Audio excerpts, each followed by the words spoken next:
तो बहुतों का मुझे मैसेज आया था कि यार तुम इतने शोर शराबे में पढ़ते कैसे हो। तो मैं उन लोगों को बताना चाहूंगा कि आप सब तो क्रिकेट देखते होंगे। तो क्रिकेट में बुमराह के एक लाइन है, मतलब एक इंटरव्यू दिया था उसने, तो उसमें एक बहुत अच्छी उसने टिप दी है। तो वो कहता है कि मैं यॉर्कर की प्रैक्टिस तभी करता हूँ जब मैं पूरा थका हुआ हूँ। मतलब जब मेरे अंदर कुछ एनर्जी नहीं बची तभी मैं यॉर्कर की प्रैक्टिस करता हूँ। क्यों? क्योंकि यॉर्कर सिर्फ लास्ट ओवर्स में ही डाला जाता है। तब तक आपका बैट्समैन भी पूरा ट्रेन हो चुका होता है और बॉलर भी पूरा ट्रेन हो चुका होता है। तो यही ध्यान में रखना है, कैट में कॉन्ट इजी आते हुए भी आपको वो मुश्किल लगता है। क्यों? क्योंकि आप पूरा ड्रेन हो चुके होते हैं, मतलब आप DILR VAR से दे के उसके बाद क्वांट में आए हुए होते हैं। तो आपको इजी क्वेश्चन भी जो कि डुएबल है वो भी आपको बहुत हार्ड लगते हैं। आपको क्वांट की प्रैक्टिस तब ज्यादा करनी है जब आप थके हुए हो, जब आप ड्रेन हो, तब आप क्वांट की प्रैक्टिस ज्यादा करने की आदत डालो। जबकि वो हैबिट बने कि माइंड नहीं है उस स्टेट में, फिर भी आपको पूरा पूरा उसको सॉल्व करना है। क्योंकि ये जरूरी नहीं कि आपका LRD VAR से पूरा चमकदार जाए। आपका LRD VAR से कैसा भी जाए, आप क्वांट में स्ट्रगल करोगे ही करोगे। एक सेट जरा सा हिलेगा, पूरा DILR का सिली मिस्टेक एक होगी, आपका पूरा सेट खराब हो जाएगा। आपके 10-15 मिनट उसमें डाले हुए पूरे खराब हो जाएंगे। ARC में RC लेंदी हो जाएंगे, कई कई ऑप्शंस लेंदी हो जाएंगे जो कि हर बार नहीं होते हैं। तो आपका मतलब वर्स्ट टू वर्स्ट कंडीशन आपके लिए हो सकती है। तो ट्राई करिए कि जब आप पूरा एग्जॉस्टेड हो तब आप ज्यादा प्रैक्टिस कीजिए, सिर्फ क्वांट की ही नहीं, LRDI की भी। जब आप पूरा पूरा थके हुए हो तब ज्यादा प्रैक्टिस करिए।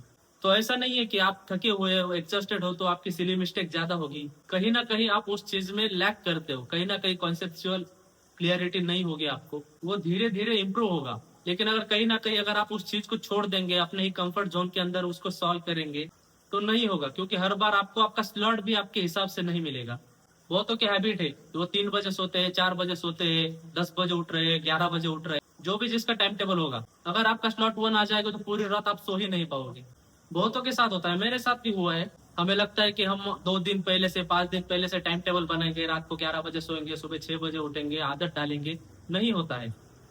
ट्रस्ट भी नहीं होता है। रात में नींद आ ही नहीं रही होती है अगर स्लॉट 1 आ जाए तो। फिर क्या करोगे? फिर नहीं होगी आपकी हालत खराब। तो मैं हमेशा सोचता हूँ कि खराब कंडीशन मेरे लिए अच्छी कंडीशन है। मतलब खराब कंडीशन में मैं अगर अच्छा परफॉर्म करूंगा तो मैं ऑब्वियसली अच्छी कंडीशन में और अच्छा परफॉर्म करूंगा। आप भी ट्राई करो, जब आप मॉक दो या फिर कोई क्वेश्चन सॉल्व करो तो बाहर निकल के सॉल्व करो, या फिर घर में भी हो गई ची ची चू चू कुछ हो रहा होगा तो उसी माहौल में आप मॉक देने की कोशिश करो। ऐसा नहीं कि आप घर को सबको चुप रहने को बोल रहे हो, आप मॉक दे रहे हैं पूरा एयर कंडीशनर के अंदर, 19-20 डिग्री सेल्सियस के अंदर बैठ रहे, फूल जल रहे, वहां पे आप अच्छा अपना मॉक दे रहे। ये काम नहीं आएगा। वर्स्ट टू वर्स्ट कंडीशन में आपको प्रैक्टिस करनी चाहिए। आपको खराब लग रहा होगा बट ट्रस्ट में ये चीजें आपको बहुत काम आएंगी। एग्जाम के शुरुआती के 5-10 मिनट तो बहुत ही बकवास, वो वेस्ट है पूरा। उसमें आपका इन्विजिलेटर आएगा, ची ची चू चू चल रहा होगा, इन्विजिलेटर साइन मांगने को आएगा। उसके अंदर आप RC पढ़ रहे होंगे, वो भी आपको समझ में नहीं आ रहा होगा इनिशियल टाइम पे। इमेजिन कीजिए, फिर आपका कंसंट्रेशन बन ही नहीं पाएगा। जो भी ठीक ठाक पढ़ाई करता है नॉलेज के एंड पर उसका कुछ गैप बचता ही नहीं है। ऐसा नहीं होगा कि आप वहां पे जा रहे हैं और आपको वो पढ़ने में नहीं आ रहा है, या फिर वो क्वेश्चन आपने पहले देखा हुआ नहीं है, ऐसा होगा ही नहीं। क्योंकि आपने थोड़ा बहुत तो प्रैक्टिस किया हुआ होगा। आपका गेम यही है कि आप इन चीजों पे फोकस करो। यही चीजें हमें 2-2, 3-3 क्वेश्चन की लीड देके जाती है। अगर घर में भी हो तो वर्स्ट टू वर्स्ट कंडीशन में अपना मॉक दो। कोई है आपका छोटा बच्चा, कोई है घर के अंदर, वो आपको डिस्टर्ब कर रहा है, लेट देम डिस्टर्ब।